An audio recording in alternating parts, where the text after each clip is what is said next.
Good afternoon, ladies and gentlemen. Welcome to South Sulawesi, one of the wonderful places in Indonesia. I'm so excited to meet you, and it's a pleasure to meet you in here in South Sulawesi. Alright, ladies and gentlemen, first of all, let me introduce myself. My name is Bintang Aditya Putra Munir, and you can call me Bintang.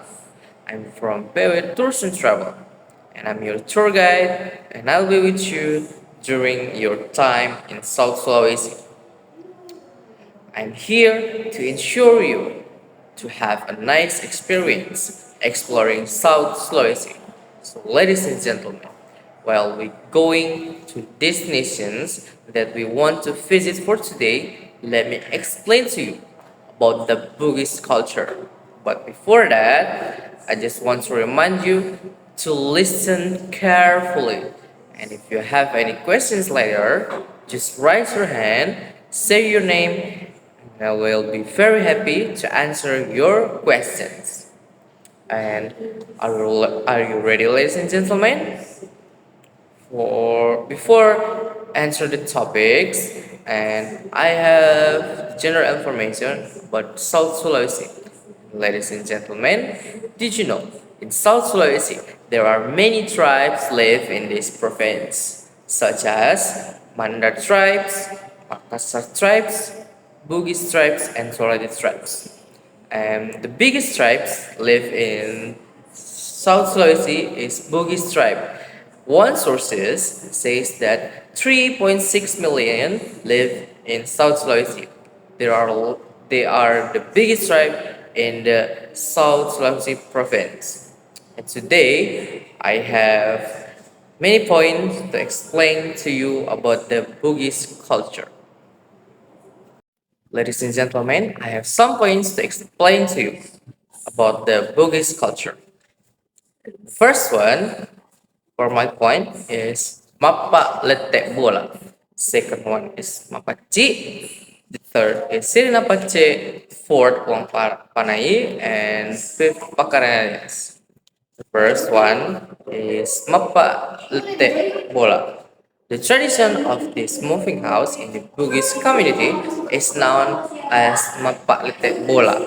The Mapalete Bola tradition is carried when the owner of a house wants to move and sell their house, but not the land. So, the Mapalete Bola tradition or traditional house usually involve moving a steel house made it full of wood, which is a characteristic of the Sulawesi community. And the Mapalete Bola tradition involve tens to even hundreds of villagers. Typically, the process of lifting house is led by a traditional leader to give commands and direct the villagers. Also, the traditional leader will shout some kind of mantra or spell to empower the villagers in moving the house to its new location.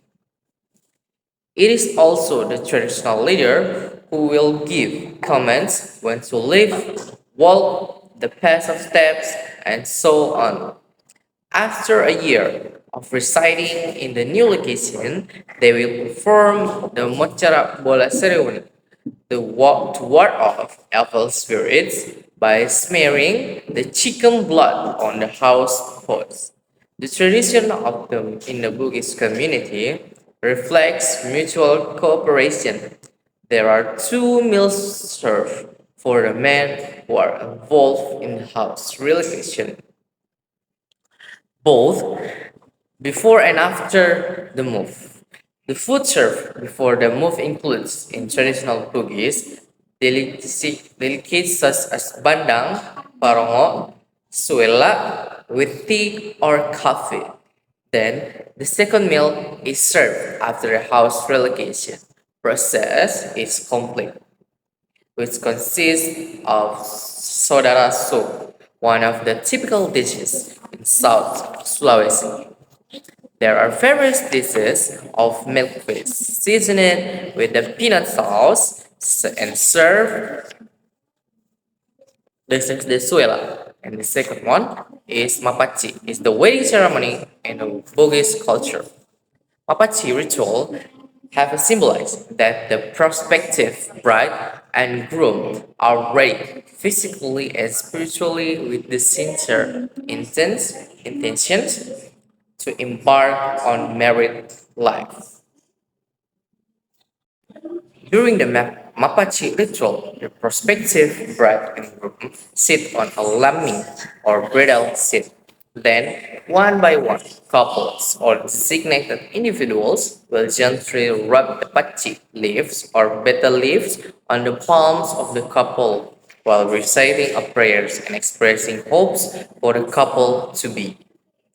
Those selected to perform the Mapache ritual are usually close family members or elders or individuals with happy marriage, with the hope that the prospective couple can emulate and have a happy married life in the future.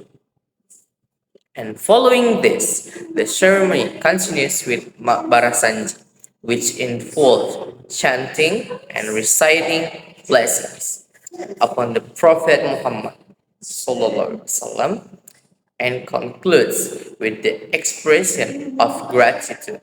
Alhamdulillah. Next, Sirina Pace. Siri is a term in the Makassar language that means shames. Meanwhile, Pache represents the saints of fair and civilized humanity and the spirit of the sacrifice, hard work, and preference.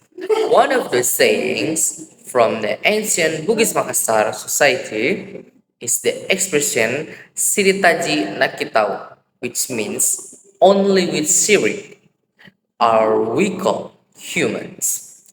The meaning of this proverb is that a person without Siri is not worthy of being called human because the attitude of some or without Siri is like that of an animal lacking in shame.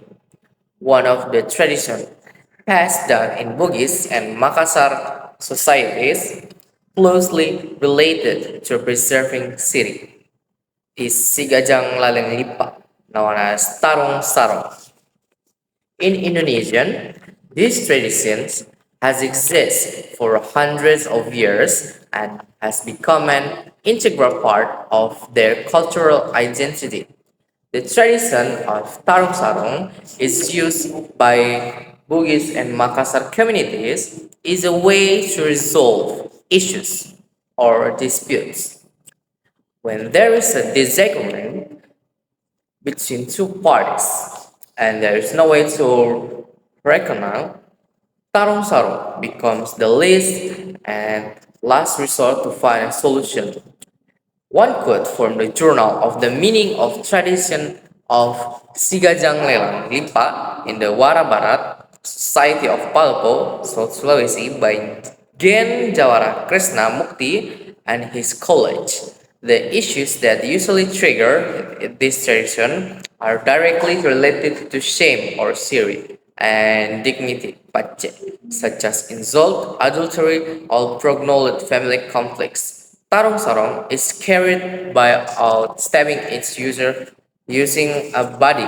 Traditional Bugis Makassar knives within one sarong. In this fight, two men will fight until they both or die. Interestingly, it is very rare for the situation to occur. The only party wants to survive. Before the duel, both sides will agree that if one of them dies, the other party will not seek revenge or impose any sanctions. The tradition of Tarung Sarung reflects the Bugis philosophy of life that speak of the importance of maintaining one honor. Nareko siliku molek jalija copona mi kawalie mat bicara, which means if you trample if on my shame, then the tip of the body will act. And this philosophy reflects clarity and firmness. When someone's shame and dignity are disturbed, the price to be paid is blood and life, Siri itself is a concept of legal consequences and philosophy highly respected in Bugis Makassar society, such as the importance of this value that if someone loses their Siri or feels no shame anymore, then they are considered no longer living as a human but as an animal. The Bugis adage says, Siri minari tuo, because our shame will live. For Bugis Makassar people, preserving Siri is the highest goal of life, and they are more willing to die in a fight to restore their city than to live without it. However, nowadays, the tradition of Sigajang Lalilipa is hardly practiced anymore in Bugis Makassar society, and as they seek other ways to resolve issues in an effort to preserve this cultural heritage, this tradition of Tarung Sarong is more often showcased through art. On various occasions, Tarung Sarong performances are held together with other arts such as dance, drama, or even self-immolation rituals using torches. And the top of the fourth, Uang Panay groom's family to the bride's family as a part of the marriage process. This Uang Panay can be considered as a dowry or bride price in other culture. In the context of Bugis Makassar culture, Uang Panay symbolizes the commitment and responsibility of the groom's family towards the marriage, as well as a form of appreciation for the bride's family. The money to be given to the bride's family is used to finance the wedding celebration. In amount and dowry must not be arbitrarily determined. The nominal amount of the dowry is adjusted according to education level and lineage of the bride. For example, if the prospective bride has only completed in high school education, the dowry to be prepaid is around 15 million rupiah. Whereas for those who have successfully completed education up to the bachelor degree level, the dowry can reach up to 150 million. Moreover, if the education level has reached the master degree level, this amount does not yet consider the lineage of status of the prospective bride, let alone if combined with the type of job and the woman has. Even if the prospective bride comes from a noble lineage or aristocratic background, the dowry that must be prepared by the prospective groom can reach up ton of billion rupees, regardless of the amount of the dowry. This tradition actually aims to convey that women are deserving to of greater respect.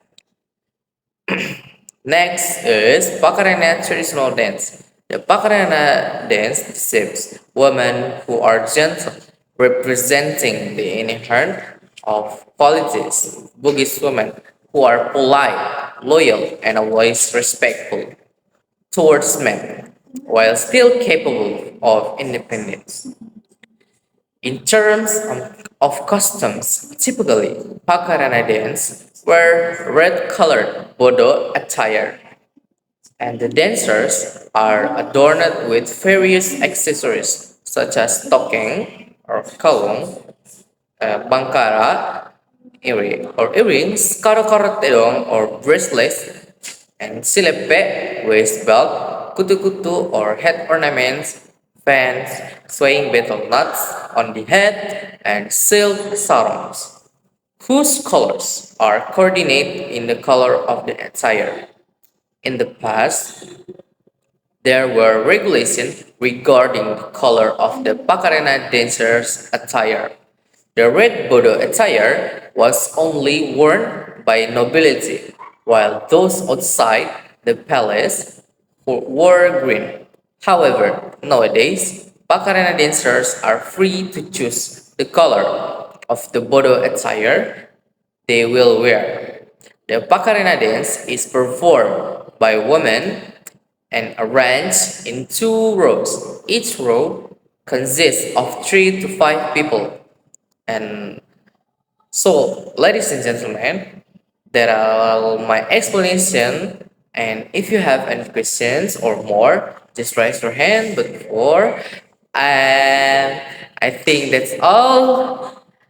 Thank you very much and see you.